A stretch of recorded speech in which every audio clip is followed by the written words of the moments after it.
welcome everyone to today's webinar on the intersection of domestic and sexual violence and homelessness. My name is Peg Haskalow, and I'm the CEO of DASH, of which the National Alliance for Safe Housing is a project. I'm going to be the moderator today and want to thank you for joining us and welcome to this webinar. I also want to welcome and introduce our presenters. We have a list of very accomplished folks who are knowledgeable about this issue, and I think it's going to be a really great presentation. We have Larisa Kofman, who is the director of NASH. We have Kris Billhardt, who is NASH's technical assistance and training specialist. We also have Suzanne Marcus, DASH's Director of Training and Technical Assistance. We have Linda Olson, the Housing Project Director at the Washington State Coalition Against Domestic Violence. And last but not least, we are joined by Britt Manzo, the Management and Program Analyst with the U.S. Interagency Council on Homelessness. So I would now like to turn it over to our presenters. Thank you so much, Peg. Hi, everyone. This is Larisa. I want to give a brief introduction to the National Alliance for Safe Housing, also known as NASH. We launched in 2015. We're a technical assistance and training provider. We have two amazing project partners, the Washington State Coalition Against Domestic Violence and the DC Coalition Against Domestic Violence. And we're part of the Federal Domestic Violence and Housing Technical Assistance Consortium that I'll share a little bit more information about momentarily. NASH provides programs and communities with tools, strategies, and support. We really work at that intersection of domestic and sexual violence and homeless and housing issues. We provide technical assistance on a range of issues, including, but not limited to, coordinated entry, building collaborative partnerships and relationships, trauma-informed practice, rapid rehousing, housing first, flexible funds, as well as federal, state, and local housing protection. Now a little bit more information about the Domestic Violence and Housing Technical Assistance Consortium. So the consortium was also launched in 2015, and the consortium is funded and supported by 3 federal agencies: the Department of Justice, looks like there's a typo, it should be the Office of Violence Against Women, OVW, and OVC, HUD, the SNAP's office under HUD, and the Department of Health and Human Services, DVHTAC. And within the consortium, there are 4 technical assistance providers. We're called the Consortium TA Team. That's the National Alliance for Safe Housing, the National Network to End Domestic Violence, the National Resource Center on Domestic Violence, and Collaborative Solutions Inc. Moving ahead, as many of you have already participated in several of the webinars that we've recently launched specific to the NOFA in preparation for the NOFA release. This is, I believe, the 4th in the series. We have a couple more webinars coming up. One of them may be of particular interest to those on the call. That one we are planning on doing after the NOFA is released. So there's no date set for it yet. It's called a primer on the NOFA. And yes, we will be diving into the joint component model there. I know many of you have questions around that. There's also another webinar coming up from the National Alliance to End Homelessness that you can register for. If you're interested in registering for more of the webinars or getting more information, I will be sending out webinar links as well as the PowerPoint slides to this presentation and the recordings after the webinar. Something very exciting that we want to introduce is the Safe Housing Partnerships website. This is the first website out there of its kind that really provides resources and information to domestic and sexual violence programs, as well as homeless and housing programs around this specific intersection. You're going to find a wealth of resources, from toolkits to white papers to guidance on how to develop partnerships, how to begin to be part of the COC, what a COC is, how to work within a coordinated entry system, what that is, all kinds of good stuff. The website information is also at the bottom of the page that you see. It's safehousingpartnerships.org. You can also request technical assistance from the Consortium TA team through the partnership website. Now, a little bit more about this webinar. So we're going to be covering a whole range of areas. It's a very full content webinar. So the learning objectives are understanding the specific barriers survivors face to accessing and maintaining safe housing. We're going to explore a myriad of responses to survivors when it comes to their safe housing needs.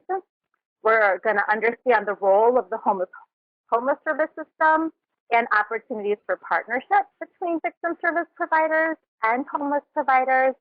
And we're going to share capacity building tools, trainings, and other resources to all of you. So here's our agenda. We're going to be looking at the intersection. We're going to be going through the barriers to accessing housing.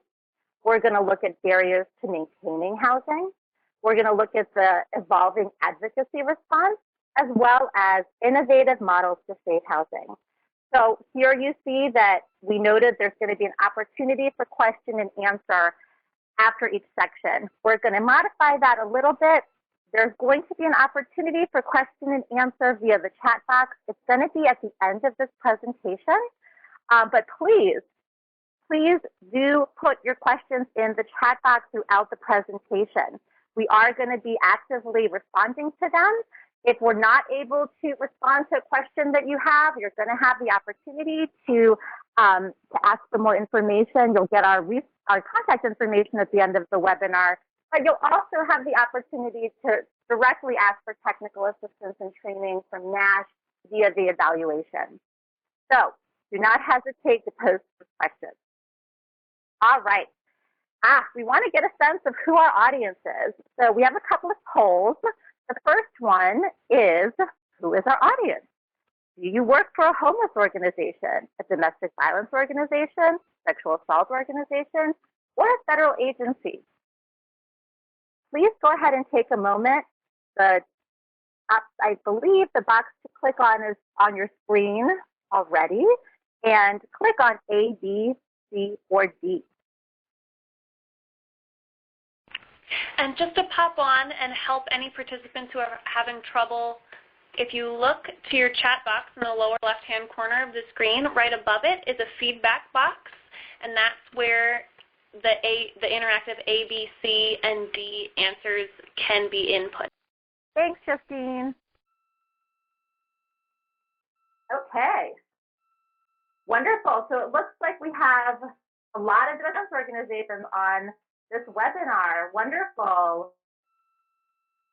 Okay, good. Great to know the audience. So a couple of more poll questions for you.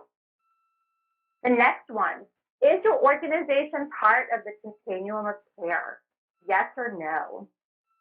If you're not sure or don't know, then you can go ahead and put no answer. Great. Oh, this is great. Okay, so the vast majority of you are part of the Continuum of Care in your community. That's good to know. Thank you. Well, now, we have our polls done. We want to go ahead and just make sure that we're on the same page in terms of the terminology that we're using today. So I'm not going to read you the definitions, but I want to highlight a couple of things for you. The first is what we mean by safe housing. Safe housing is housing which ensures survivors access to the means to be safe and self-determining. In terms of domestic violence is a pattern of abuse. It also includes emotional abuse, physical, sexual, economic, or psychological. Sexual violence is any type of sexual conduct or behavior that occurs without the explicit consent of the recipient. And Continuum of Care, COC. It's a regional or local planning body that coordinates housing and services funding for homeless families and individuals. Now, I'm going to go ahead and pass it over to Brittany Manzo with usage. She's going to talk a little bit more about the definition of homelessness that we're using today. Thanks, Larisa. Thank you. So The definition of homelessness is different by different federal agency standards, but at its core, homelessness is the extreme end of a continuum of housing instability. Individuals experiencing homelessness are those living in unsheltered locations, emergency shelter and transitional housing, and to an extent, those who are doubled up and or at risk of homelessness. So federal definitions of homelessness differ, but in all federal definitions of homelessness, those fleeing domestic violence are included as considered homeless. So we wanted to make sure that we had that baseline common understanding as we get into our discussion today. Back to you, Larisa. Wonderful. And now, Kris is going to go ahead and dive into the intersection of domestic and sexual violence and homelessness. Thanks, Larisa. So let's build our foundation. When we're looking at domestic and sexual violence and homelessness, we can see a definite and very complex entanglement. When we start out looking from the survivor perspective and looking at survivors as a group, we know that housing is just a huge part of what they have to look at and consider when they're trying to make decisions about their lives and the impact of the violence on their lives and on their children's lives. They know that escaping, and we know too, that escaping domestic violence can also mean losing your housing and your footing in the housing world, and also losing income or access to income. There's a huge fear as well, even for survivors who are able to try to stay in their homes because the abuser has left, about whether or not they can sustain that housing without access to the abuser's income and live independently. When we look at sexual assaults, we know that about half of them take place within just a mile of the home of the victim. And you can imagine what kind of lack of safety that creates emotionally and potentially physically for survivors of sexual assault in their own neighborhoods and in the surroundings that they're familiar with, and perhaps even within their own home if the assault has taken place there. The danger of re-encountering their assailant and just the trauma that can be triggered from being in the area where the assault took place is very, very daunting and makes home unsafe. We also know that sexual violence in its aftermath can create severe disruption in survivors' lives and in their ability to, do day-to-day activities such as being able to perform in a job, so that the likelihood of a job loss is high, and it's a big problem for sexual assault survivors. When income is in question, of course, vulnerability to homelessness comes into play as well. And then we know about survivors in domestic violence relationships that they will often stay in those abusive situations to avoid homelessness and poverty that they think might be around the corner if they try to leave without the sufficient supports in place. And this is particularly true when there are children in the household. So when we flip the coin a little bit and look at the homeless population, we can see the intersection coming into play in big ways as well. We know that among those who are chronically homeless, past experience with domestic and sexual violence can be a significant contributor. They may have fled violence or tried to escape the place where an assault took place. And again, without sufficient support or recourse to access safe and stable housing, they become part of the chronically homeless population. Among homeless women, virtually all of them, 92%, have experienced severe physical or sexual abuse in their lives. When we look at family homelessness, we know that domestic violence is a leading cause of the homelessness for women and children in the family homeless population. And we think the figure might be even higher than that because we sometimes don't know when someone enters the homeless or housing system that domestic violence is part of what they're contending with. And for homeless women who are living outside or bouncing around from place to place, the potential for new abuse and assault from a new partner is increased. It's a scary place living out on the streets, and there's often a need for protection. So seeking a new partner is not uncommon in order to have the protection and companionability with someone else. But that relationship can result in becoming the victim of someone else's coercive control. Now I'll turn it over to Britt. Thanks. So as we explore the intersection of domestic violence and homelessness, it's critical for us to understand the realities facing individuals facing these dynamics. And Kris has started to outline that for us. So I also want to dig in here and assess the realities at the systems level to get an understanding of what systems and programs are and aren't designed to do. That's not to say they can't be improved and expanded from where they are, but first getting a lay of the land will help us explore where there's room for improved connections between these two types of programs. Homeless service systems are designed to offer immediate shelter and connections to supportive services and permanent housing, tailoring those supports to individual or family needs. Local homeless service systems, as we alluded to before, are coordinated by a continuum of care and should ideally serve as a hub for coordinating services and connections to housing for families and individuals experiencing homelessness. So COCs are the mechanism through which HUD provides homeless service funding, but they also implement the systems that allow individuals to connect to housing supports and services. So there are, just for context, for those of you that may not be connected to your COC, there are more than 400 COCs across the country. Some may encompass a whole state, just one city or county, whereas others, often those in rural areas, encompass large parts of a state or two. Texas, for example, has 11 COCs, one of which is considered a balanced state COC, one of those really large ones, and it encompasses 216 counties.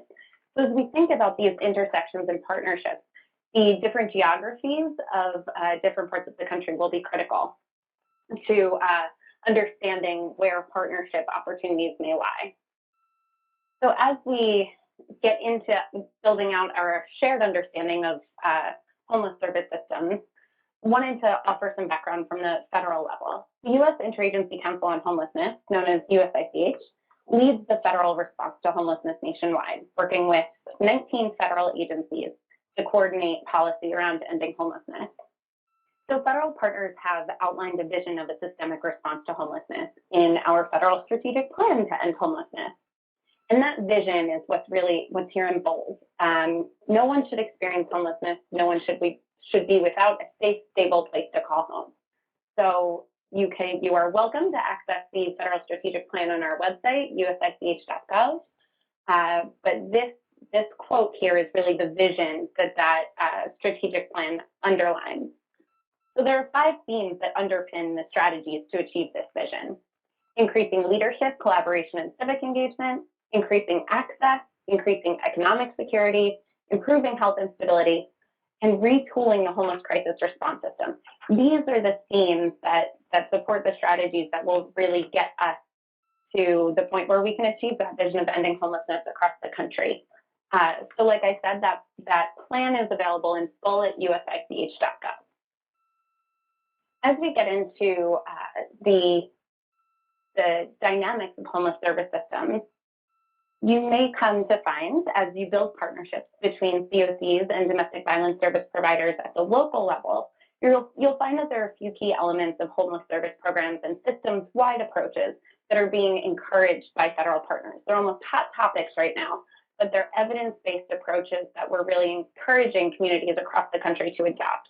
Those include increased collaboration, leveraging mainstream systems, and in the homeless service space, when we refer to mainstream systems, we refer to all of those public supports that are available that aren't specifically directed to individuals experiencing homelessness. Resources like TANF, Social Security and disability benefits, systems that are not exactly about homelessness, but that individuals experiencing homelessness should certainly have access to. So that's a key piece of information that federal partners are trying to share with homeless service systems at the local level. So these are just some of the topics that you'll see coming up quite a bit as you build out those partnerships at the local level. And furthermore, we outlined here just a few different ways that we see to be key points of intersection between the homeless service system and the needs of survivors of domestic violence. So this is almost a list of opportunities that should exist at the local level for homeless service providers and domestic violence service providers to collaborate and share information, share resources, best practices. I'm sure many of you are already partnering on many of these topics, but things like sharing diversion resources. When a family or an individual presents at your doorstep, what resources do you or your community have accessible to ensure that they don't become homeless or have to enter the homeless service system? What best practices and vulnerability assessments exist? How can we align coordinated entry processes? What do we know about connecting mainstream resources and connecting individuals to community-based services and supports that are maybe outside of our own programs, but that we know about? How do we share information across homeless service, mainstream, and domestic violence service providers? So all of these are some ideas to start turn around as far as where can we find partnership to address the intersection of domestic violence and homelessness. And now, Kris, I'm going to turn it back over to you for more on the intersection. Okay, so turning back, thanks, Britt. Turning back to the intersection with really an eye to how folks could perceive this affecting services and supports that are going to be needed when you're working with domestic or sexual violence survivors. We know about survivors who can't maintain their housing because they don't get the sufficient support and services to help them retain it. They are really, really vulnerable to being abused, reassaulted, returning to the abuser. There may be a roof there that they can put over their heads, and even though they know the risks that might await them, the risks of remaining vulnerable on the streets or having no place to bring their children often results in them returning to the abuse. We also know that the impacts of domestic and sexual violence very much interfere with being able to access housing and being successful there. And we'll talk about that in terms of housing protections and some of the forms that can take in just a moment. Also, and this is a service implication as well, and support implication, the abuse may not be over when a survivor gets into what she or he hopes is safe housing. Abusers often don't let go easily. They can persist, and they may attempt to sabotage the survivor's success in living independently. Economic abuse is of a huge concern, and the aftermath of it comes with survivors who may enter homeless housing programs or victim services programs. It's a very powerful tool that can be used to control and abuse a survivor of domestic violence in relationship. And this can fall into basically three buckets or three types of economic abuse. Preventing the survivor from being able to acquire resources. This can take the form of not allowing the survivor to hold a job, or if they do have a job, sabotaging their success in that job, getting in the way or forbidding acquiring more work skills or going back to school, messing with the child care so that the survivor has to leave work to go home and take care of the children. So those are some of the forms of preventing resource acquisition.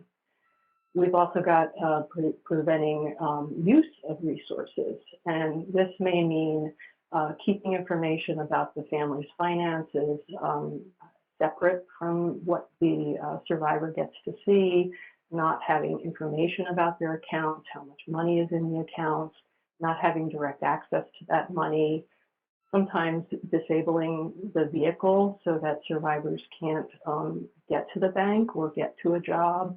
So getting in the way of being able to use resources that are typically available in a given household.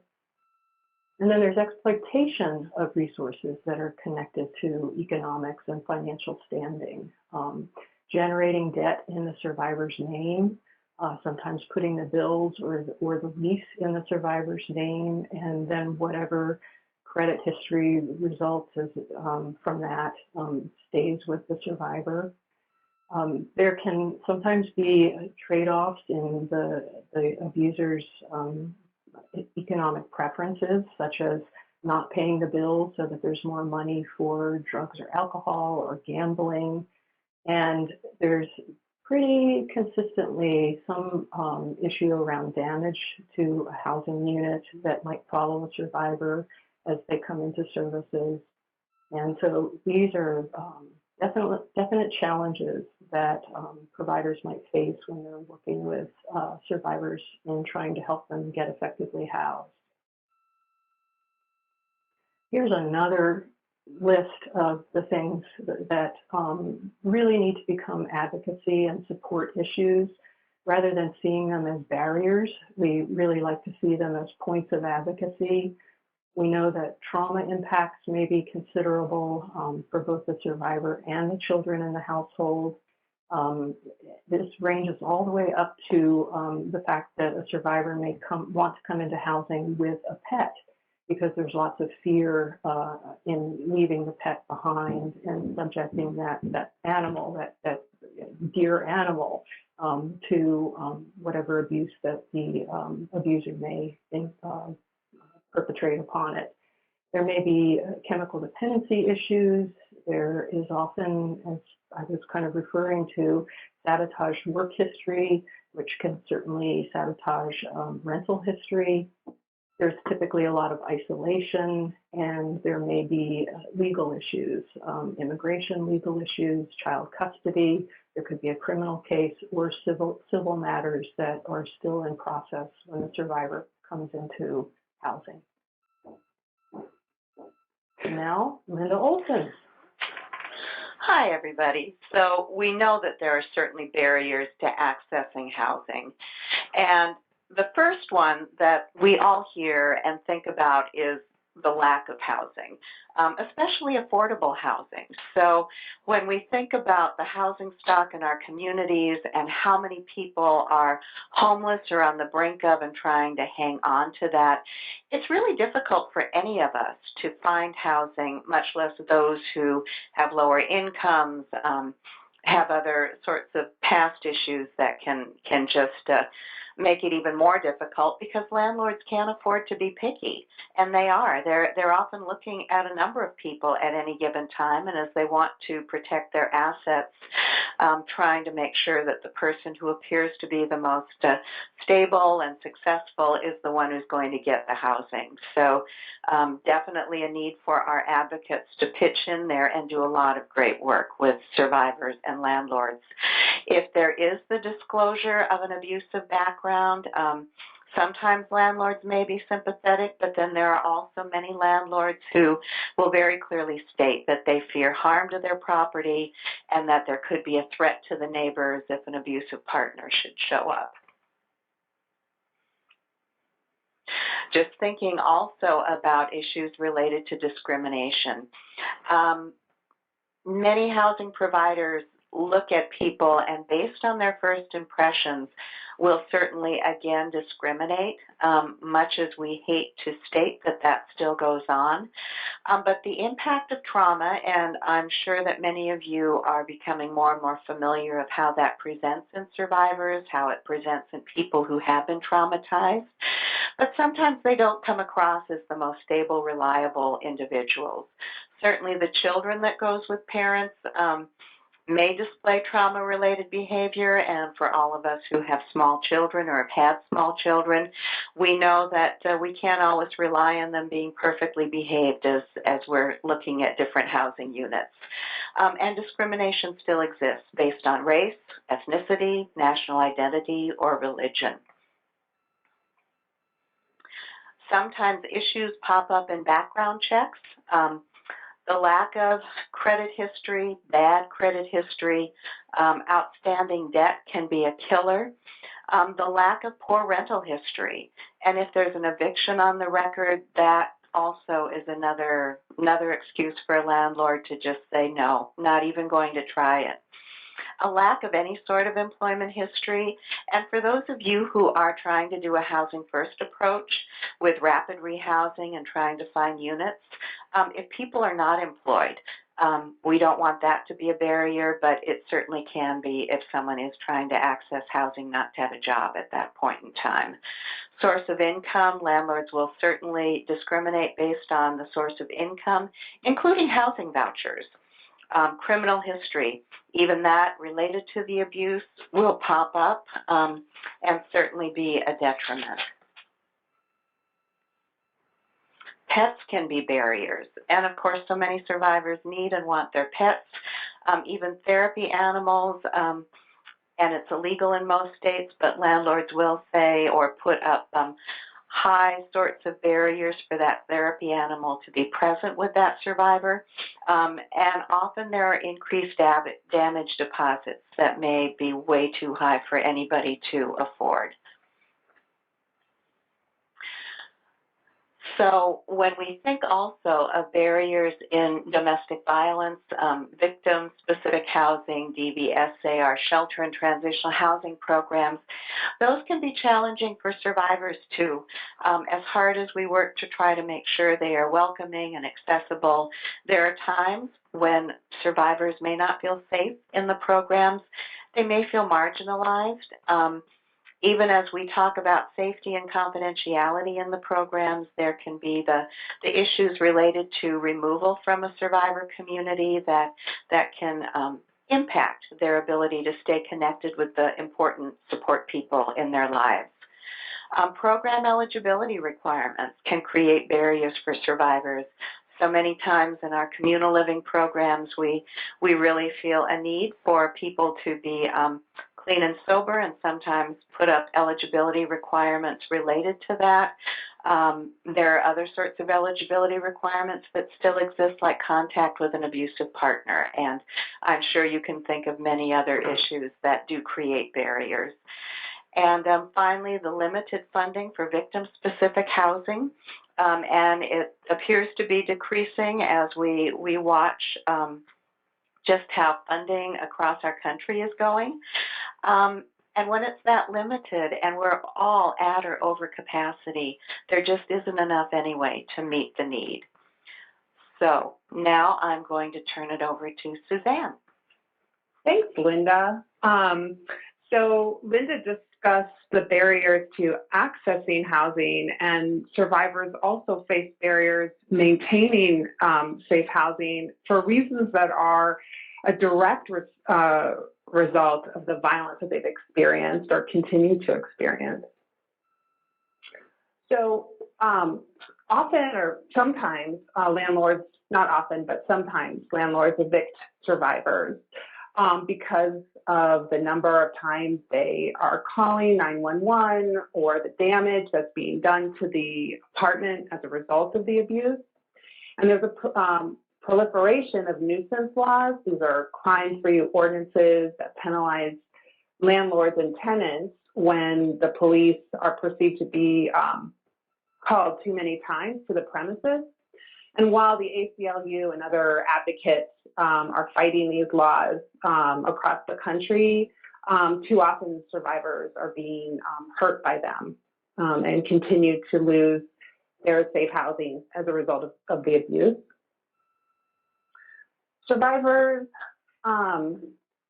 also have a hard time maintaining housing as an ongoing impact of their violence and victimization. So for example, stalking and the threat of violence can force survivors to frequently relocate. And as Linda had talked about various barriers to accessing shelter programs, often once shelter is maintained or survivors are able to access shelter, they're then asked to leave if their abuser has identified where they're staying, if the shelter providers see that the confidentiality has been compromised. And so that can be a challenge for many survivors who've finally been able to access safe housing and then must leave as a result of their abuser's behavior.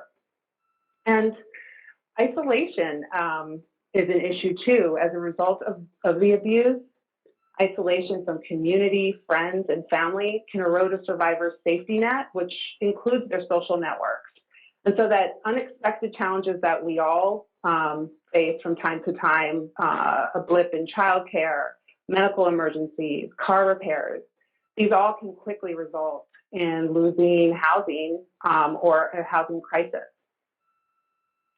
And as Kris had explained earlier, economic abuse impacts, the impact of economic abuse continues often long after the abuse has ceased.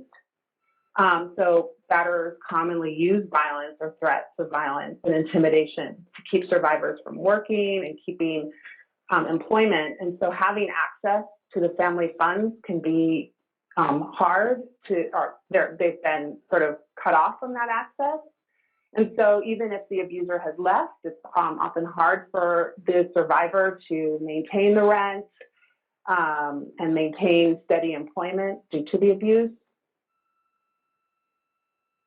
And so I turn it up now over to Larisa, who'll talk about how the domestic violence and sexual assault advocacy response or advocate response to these barriers to accessing and maintaining housing has evolved over the years, such that there are now, models and ways and interventions to help survivors gain safe housing. Thanks so much, Suzanne. So first, let me just say that we could have an entire webinar dedicated to this one slide, which is the battered women's shelter movement. And I'm only going to take a minute or so to talk about it. And actually, maybe the note is we should do an entire webinar dedicated to this. But what I want to highlight for those of you who may not know is that this did not come out of nowhere. We did not make it today to talk about safe housing out of nowhere. We didn't come here today to talk about VAWA out of nowhere. There was a movement in the 70s and even before then that was starting.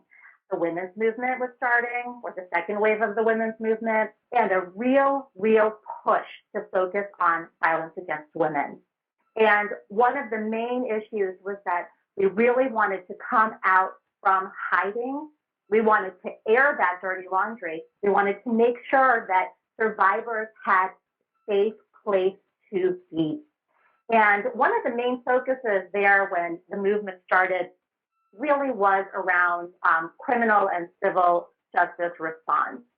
And during that time, there really had been no legal protections in place, and certainly no federal legal protections in place, or very few, that focused on violence against women. And so what we ended up advocating for is something that most of you are very familiar with, and that's the Violence Against Women Act. There are also other federal, state, and local protections that come in place here. But what's really important to just highlight here in terms of the focus on history and the movement and the Violence Against Women Act is that the funding to battered women's shelters is directly connected to all of the efforts that came from the people who were involved in the movement many years ago. And we still continue, as all of you know, to fight for funding to make sure that there are safe places for survivors and to make sure that survivors' protections, legal protections are in place. So I'm going to just do an overview here, highlights of the Violence Against Women Act, specifically how they apply in the context of housing. So the Violence Against Women Act was reauthorized in 2013, and essentially, under VAWA, someone who's a survivor of domestic violence or other areas, categories as well that I'll mention in a moment, and a tenant in federal public housing, Section 8 voucher or project-based housing, or in a program that receives McKinney-Vento funds. That's funding for homeless shelters and housing programs, which includes the Continuum of Care, has rights. And I'm about to highlight some of what those rights are. So, first off, and importantly, VAWA applies to survivors regardless of sex, gender identity, sexual orientation, disability, or age. It provides protections for survivors not just of domestic violence, but also of dating violence, sexual assault, stalking. And it also applies to someone who's affiliated with the survivor. I'm not going to go into a lot of details here because I don't have the time to do it, but I'm happy to answer any questions about that either later in this webinar or feel free to contact me about that. So let's look at some of the protections. What are the rights? So survivors have the right to be accepted into shelter or housing programs, okay? So they don't have, you cannot deny access to someone who's a survivor of domestic violence because they're a domestic violence victim. So for example, a housing provider cannot deny an applicant access to housing if they find out that this person is a survivor, if the survivor discloses that they're a survivor. When I say if they find out if they're a survivor, what I mean is that if there's, let's say, another program participant who knows that that person is a survivor and may have experienced domestic violence and mentions it to its case manager, and somehow that ends up connecting to the access to shelter for that survivor, and that person is then denied shelter. This is an issue that we've touched upon throughout this webinar so far, and is an issue that we see around the country. Oftentimes what we'll hear is, well, there's a policy in place, or there might be a policy, or there's another program that's better suited for that person.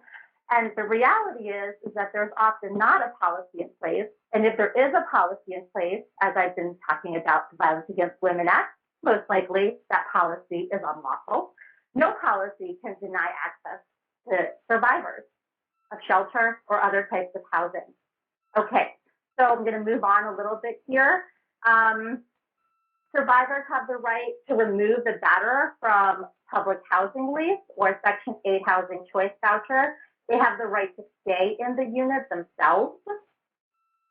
Survivors have the right to ensure that the housing authority and Section 8 landlords honor civil protection orders, specifically if it mentions or actually specifies something to do with housing and whether the batterer needs to be removed or at a distance from contact with the survivor.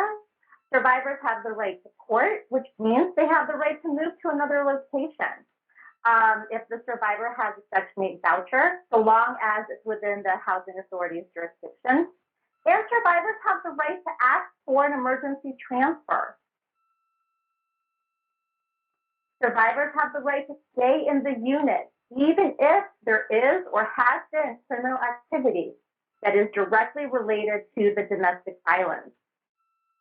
And last but not least, survivors have a right to confidentiality of information.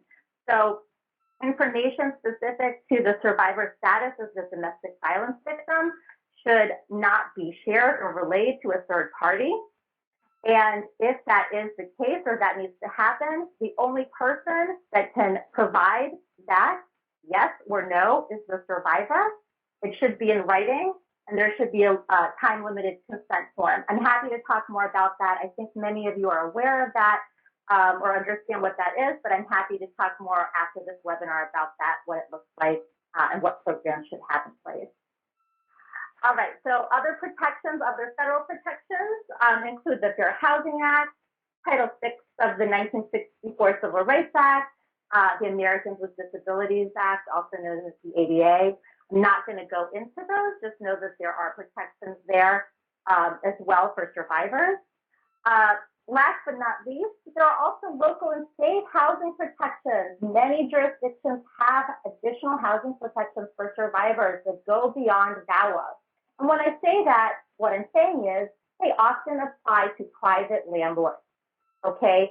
So survivors often have the right to have eviction protection, or early lease release. Some states or localities have a 14-day period of time. So the survivor notifies her landlord that she is experiencing or has experienced domestic violence, that she should be able, or he should be released from the lease within 14 days without any additional penalties. Survivors have the right to also get their locks changed, reasonable accommodations, and a couple of other areas as well. These are local and state housing protections that often apply to private landlords, so they go beyond the Violence Against Women Act. Now, I'm going to go ahead and pass it back over to Kris Billhardt. Thank you all so much. Okay, thanks, Larisa, so much. And now, in addition to knowing about the laws that provide housing protections, how else can we lower the barriers that survivors may face? Well, this is a big one. Making a shift as a field, I'm talking about the victim services field. In this case, we started out really focused on what makes a lot of sense, the crisis, the emergency, the need to provide protection, and sometimes hiding people so that the abuser has no more access to them. So we really have focused on emergency shelter and kind of temporary housing, transitional housing, as a huge, important, groundbreaking, revolutionary service that didn't used to exist. But we have, as a field, had to start looking at whether we've continued to expand our look at what survivors need around housing. And we know that many, as we were saying earlier, folks who are in shelter or transitional housing, if they don't have a permanent housing option when they leave, are stuck with some of the same choices that they may have had previous to entering the program. So we're, as a field, paying a lot of attention to safe housing upon exit from those traditional shelter and transitional housing services. And as we do that, we're really having to focus on longer-term needs that survivors have. And many of them, as we've talked about, really do intersect with their ability to attain that permanent housing that we're talking about, return to their safe housing if it can be safe for them to return, and then maintain and stabilize in that housing. And we know that we have to rely on the homeless housing system as partners and as collaborators in this look, because we don't often have access to the funding streams. We may not have the housing options beyond what we've had in place for some time. So what we can do is bring all the expertise that we've built as a movement and that survivor-focused lens into the housing arena. So in addition to trying to help folks, in the course of trying to help folks get into safe housing, there are all those legal protections that Larisa was talking about, and it becomes part of our advocacy to do advocacy for survivors around those protections. This also moves us into more direct contact with landlords and housing providers about those laws and protections. That's a form of advocacy that we are stepping into in big ways around the country. As well, educating survivors about what their housing rights are and coaching them to have those conversations and to know what's unacceptable under the law so that they know the basis of a fight if they want to engage with a system or a provider about exercising their rights. I shouldn't say fight, I should say engagement. But sometimes it is a tussle. And then the issue we've referred to a couple of times today in the webinar, maybe survivors should get to remain in their own homes. If that's a choice that they want to make and they want to try not to disrupt the children or to make the disruption and displacement a just very short-term temporary displacement and return to the home that they left, there are tools that we can use to lower barriers to their being able to do that successfully. One of them is flexible funding that can pay for things that allow them to get on their feet more financially for a period of time as they're coping with all the aftermath of the abuse. And then another real barrier lowerer is mobile advocacy, where instead of asking survivors to come to our offices and our locations, we go to them and provide services in areas or parts of town that are safe and comfortable for them to have us visit them in. And we're all about remembering that survivors need a whole continuum of housing options. We want them to have long-term permanent options. We want them to have short-term temporary options. And the point is that we are focusing on those housing options with that domestic and sexual violence lens and making sure that they do have access to them safely and can rebuild and enact their plans from those places. And enhancing safety also means reaching across, as we're saying, into the homeless housing system and working together in partnership. And this is really a two-way partnership. We need each other. The homeless housing system needs the expertise and the skill sets that domestic and sexual violence advocates can bring to bear to help them understand how to work effectively. The domestic and sexual violence field certainly needs to know more about what the housing options are, how they get accessed, and so forth.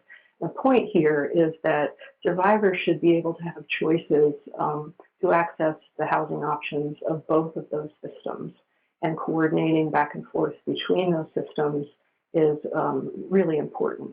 Survivors who may be getting housing needs met through the homeless housing system will still need to have the option of connecting with the supportive services that the domestic and sexual violence system may be able to bring. We also, in lowering barriers, are in many communities around the country taking a very serious look at how we can create confidentiality for survivors in the homeless information management systems, the HMIS systems that HUD requires COCs to use. We're strong advocates of providing survivors with the option to opt in once they have information about what data is collected, where it's stored, who it's shared with, for survivors to be able to make an informed decision about whether they want to opt into that process rather than just assuming that because they're enrolling in services that they're opting into those or that they have to say on their own, I don't want to do that. So offering them the choice and being proactive about it is key.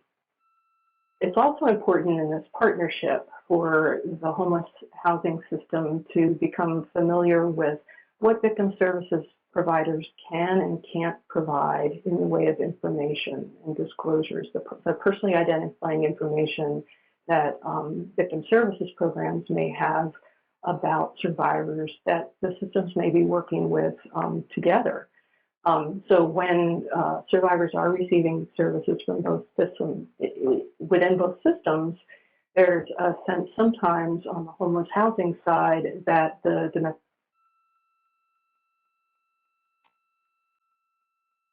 it seems as though we've lost Kris. Okay, yeah, it sounds like we lost audio for Kris. Brittany, do you want to go ahead and jump in here? Sure, I will. Great. Pick up where Kris left off. Wonderful. So thanks, Brittany. I'm going to do it off the cuff, so I certainly can't fill her shoes. But Kris, if you get back on, feel free to interrupt me. So as we're looking at opportunities for the homeless service system to be more informed about the needs and opportunities to serve survivors, it's important that COCs understand that DV providers are using comparable databases in order to capture that data and protect that personally identifying information.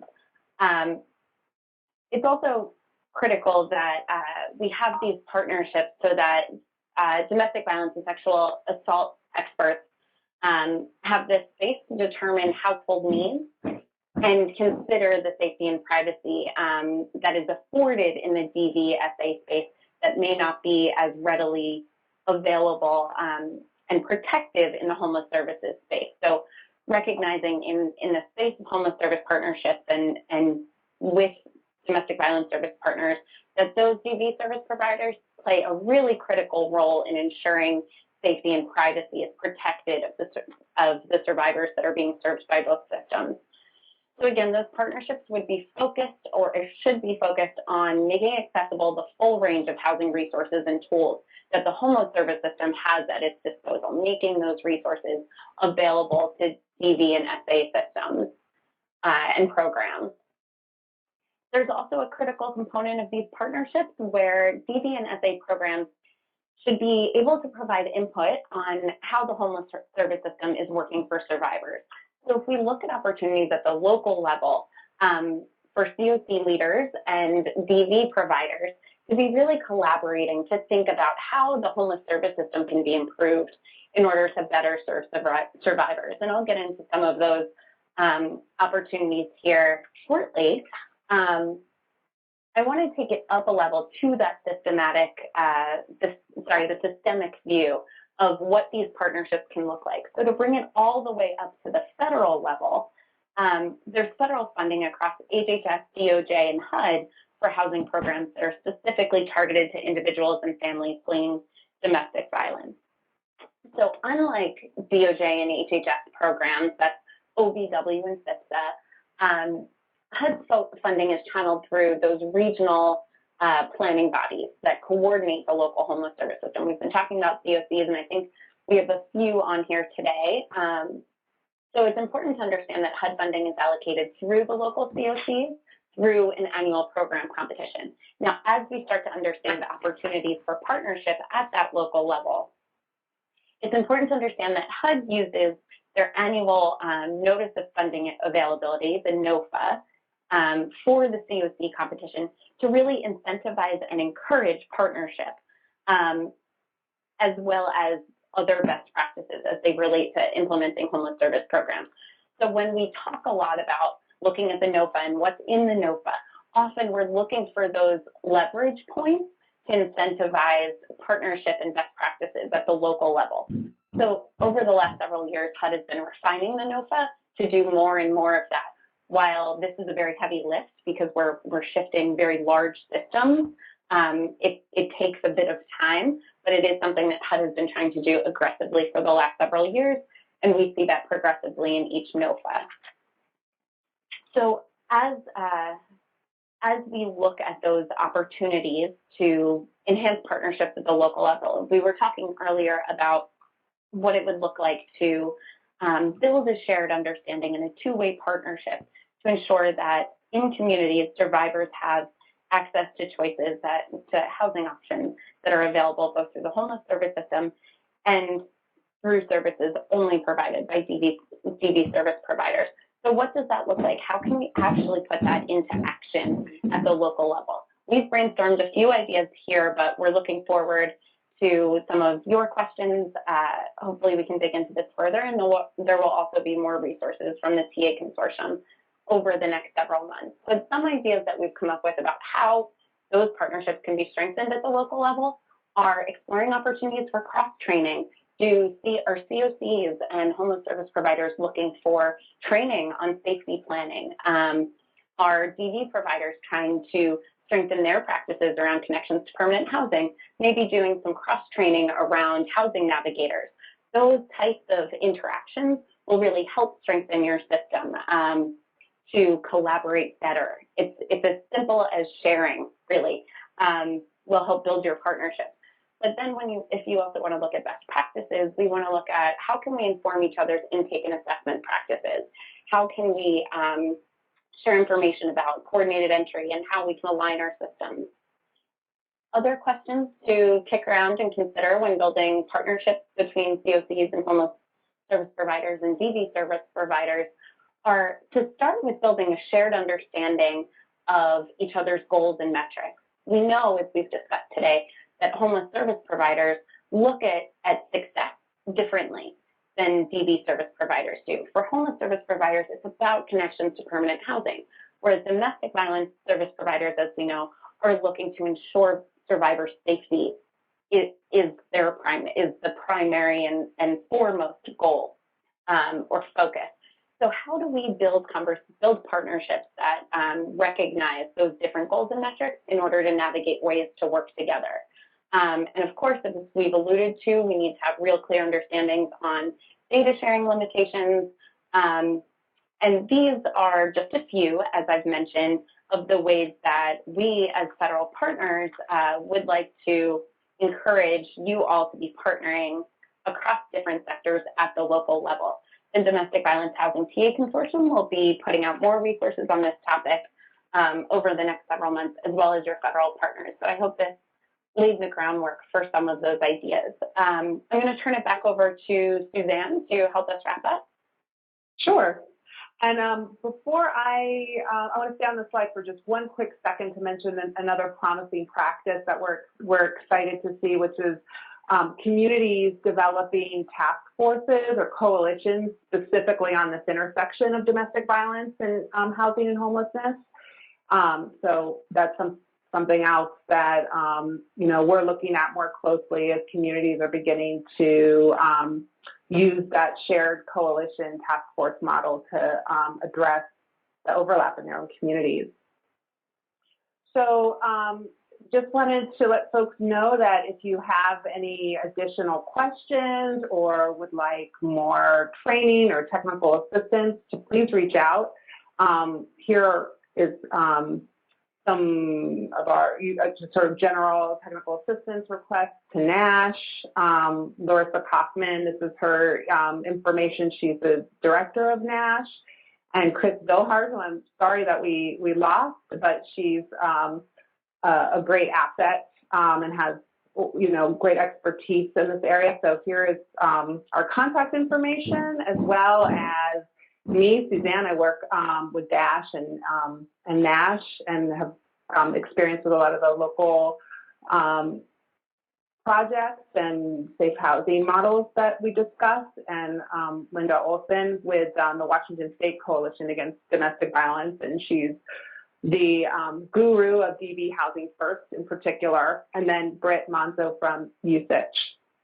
So this is our resource and contact information. Please don't hesitate to reach out for any additional information. And with that, I pass it over to Peg. Great. Well, it looks like we have a little time for some questions.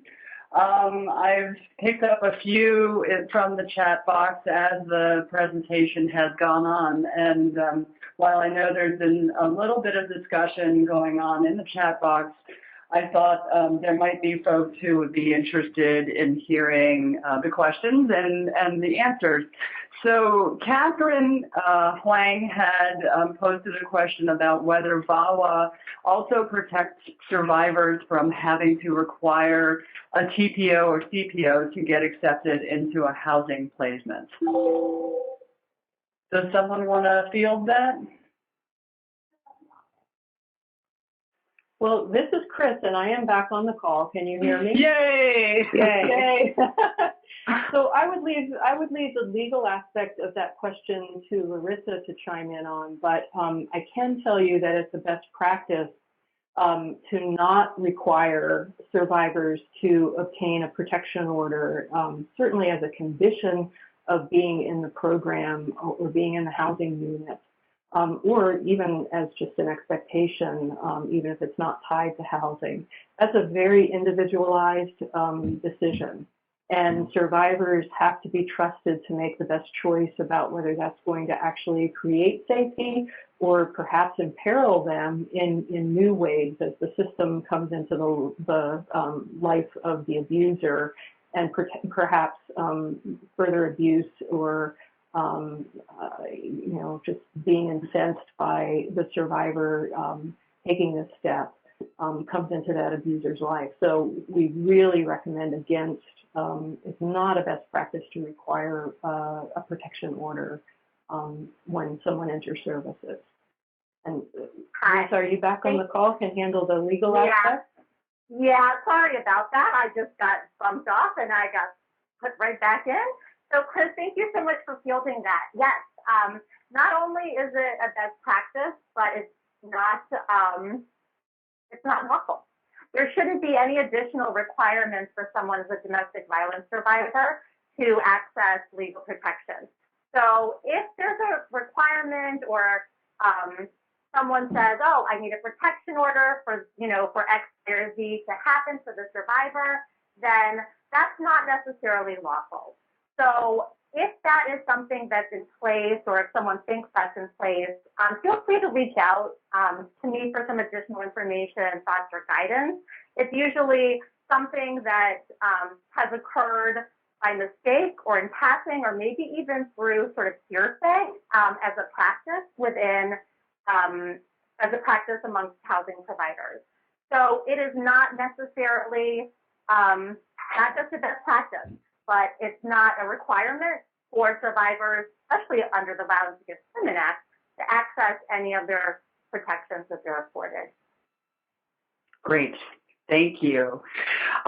Before that question from Catherine, we got a question from Katie about whether rapid rehousing programs fall under VAWA. Does someone want to field that? You want me to? Yeah, go for it. I'm happy to do that. So I'm going to see if we can go back to the slide. The short answer is yes, to the extent that they are covered by the system. It's easier to get the slide up. So here we go. VAWA covers, covers public housing, Section 8 vouchers, project-based housing, or a program that receives funds through McKinney-Vento. That includes homeless shelters, housing programs. One of the questions in the chat box had to do with emergency shelters. So a shelter receives funding through the McKinney-Vento, which also includes Continuum of Care as part of the COC. They are under VAWA. That means the protections afforded to survivors are extended. That's the sort of short answer there in terms of whether rapid housing programs are covered. So yes, they most likely are covered. So Kathleen has just raised an interesting question. She says, I get requiring a protection order as a barrier and potentially not legal, but can you offer suggestions to landlords on how to put protections in place that allow them to have abusers removed from the unit? And she's referring specifically of private landlords. Oh, yes. Okay. So, yes. Right. Something that we recommend just recommend as a best practice is that we want survivors to be able to self-certify, right? So we don't want to ask for additional documentation, especially something like a protection order. Not all survivors want to get a protection order. Protection orders, there might be some additional issues in terms of accessing a protection order or getting a protection order. So we don't want that to be the sole way to be able to have survivors access some rights when it comes to housing, especially with private landlords. So self-certification is ideal. Some jurisdictions, especially those that have state or local protections, that also want some kind of documentation that's not just self-certification, include an array of options. So it could be an advocate letter. It could be a police report. It could be a mental health professional letter, something in writing stating that this was a survivor of domestic violence. So, and content-wise, something being very limited to stating the name of the survivor that individual has experienced domestic violence, possibly including the name of the perpetrator, and leaving it at that, and that being documentation enough. Some jurisdictions, especially when it comes to private landlords, will provide that option, so documentation from an advocate, mental health provider, law enforcement, or self-certification, obviously, or also a protection order, but as an array of options. So protection order not being the only option. Obviously, again, I just want to highlight as a best practice, we highly recommend that survivors are able to self-certify, but we understand that that is not always the case, and that sometimes there's some significant resistance. For those of you, this question is coming from a place where there are no local or state protections, so there's, it's really just you all working with private landlords and trying to navigate this. that's something that we're happy to provide some technical assistance on. Even if, you don't do policy work, you're not in a place and there's maybe not a political climate to work on legislation, we're happy to provide technical assistance and support to you all to work with private landlords to really make sure survivors are safe. Great. I'm going back up to, we've had a few questions about how to provide protections for survivors in public housing. So Bettina had asked if a victim could lose her housing if she has an abuser living with her who is not on the lease but wants him removed. And she's speaking specifically about public housing. Right. Yes. So I saw that in the chat, and Bettina, thanks for the clarification. It was public housing, not private. The survivor has a couple of different rights here, especially if the perpetrator, the batterer, is not on the lease. He does have the right to have the batterer removed from the housing that he is in. He has the right to ask for an emergency transfer or seek an emergency transfer as well. That's one of the most common things depending on her situation, especially if she decides that it's not safe for her to be where she is. That's the sort of short answer. I have a whole bunch of additional questions around that could sort of help me guide, but that's the short answer, trying to sort of cover a couple of different ways that this comes up. Okay. So there was a following question from Ariana that asked, can a public housing authority require, after an emergency transfer or lease bifurcation, as a condition of the family's continued occupancy, the head of household must certify that the culpable household member has vacated the unit and will not be permitted to visit or stay as a guest in the assisted unit. The family must present evidence of the former household member's current address upon the PHA's request. Wow. That's a long one, but yeah. Yeah, that's a long one. I want to know where you live.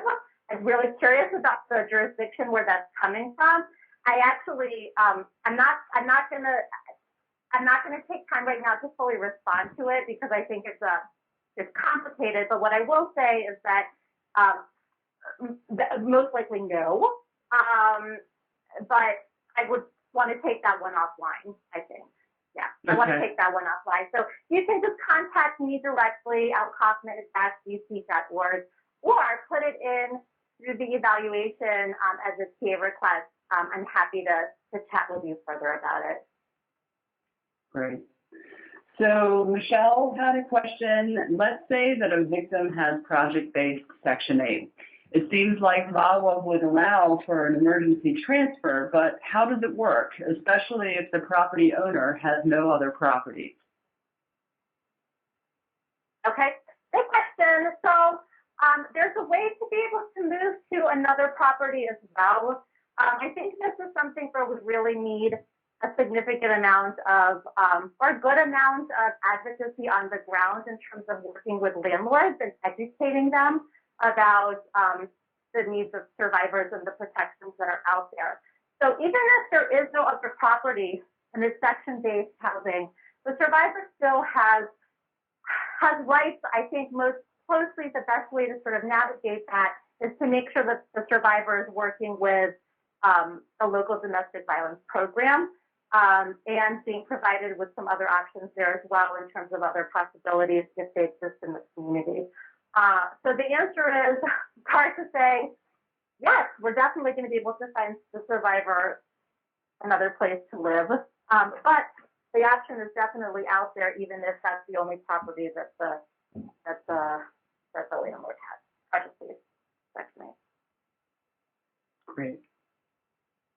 Do any of our other presenters have additional thoughts that they'd like to offer around these questions?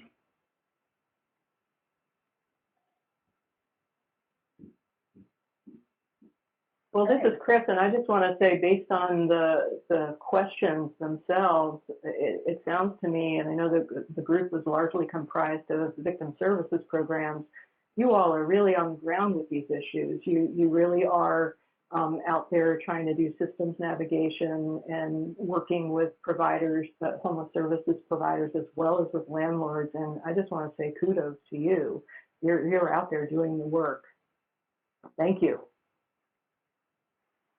And this is Suzanne, and I would just say this presentation is really to sort of a scan of all the topics and issues connected at the intersection. And our hope moving forward is that we've developed webinars and toolkits on specific sections that do sort of a deeper dive on these topics. So we'll be able to, for example, Larisa and NASH will be presenting a webinar specifically on the protections, both federal and local protections that communities can use to help survivors, and we'll be providing resources on all the topics that we've discussed on what this webinar is pretty much a survey or a scan of the issues at the intersection. And can I just add, this is Larisa. There's a fantastic resource that I'm going to send out as well, since we've been getting a lot of ballot questions. It's a brochure FAQ that the National Housing Law Project developed, and it's fantastic. It gets to not the more complicated questions, but it's a great sort of handy little brochure to have around if you just have a basic question and are just wondering, who does VAWA apply to? Something like that. It's a great brochure. So I'm going to make sure to include that link when I send out the evaluation as well. Great. And I wanted to just reiterate a point that Christy Davis from the National Resource Center on Domestic Violence made in the chat. The NRCDV is also part of the DV and Housing TA Consortium team. And she wanted to remind everyone to be sure to visit the Safe Housing Partnerships website for resources that address all of these and more issues around the intersection of domestic and sexual violence and housing and homelessness. And there is an opportunity on that website to pose questions if you have additional questions, as well as to request technical assistance and training. So as we mentioned at the top of the presentation, you can go to safehousingpartnerships.org for more information, as well as to find additional resources and tools there. Do we have any other questions? Okay. Well, I think that will wrap up our presentation if there are no other pressing questions. I really want to thank everyone again for joining today's session. Please be sure to respond to our brief survey after you log out to provide your feedback about the session. And if you're interested in technical assistance or training on any of the topics or issues that we've discussed today, you'll have the opportunity to request it directly when you complete the survey. Also, please feel free to contact any of the participants. And our contact information of the presenters is also part of the slides. We will be sending out the PowerPoint slides at the end of this session. And I did have someone ask about the slides from Monday's session, and that will be available to everyone soon. So we will make sure that those PowerPoints are sent out. And we really look forward to getting your training and TA requests and continuing this conversation. We're really happy that everyone is so interested in learning and doing more around this intersection. It's something that we obviously feel very strongly about. So thank you, everyone, for your interest and support. and we'll talk with you all soon.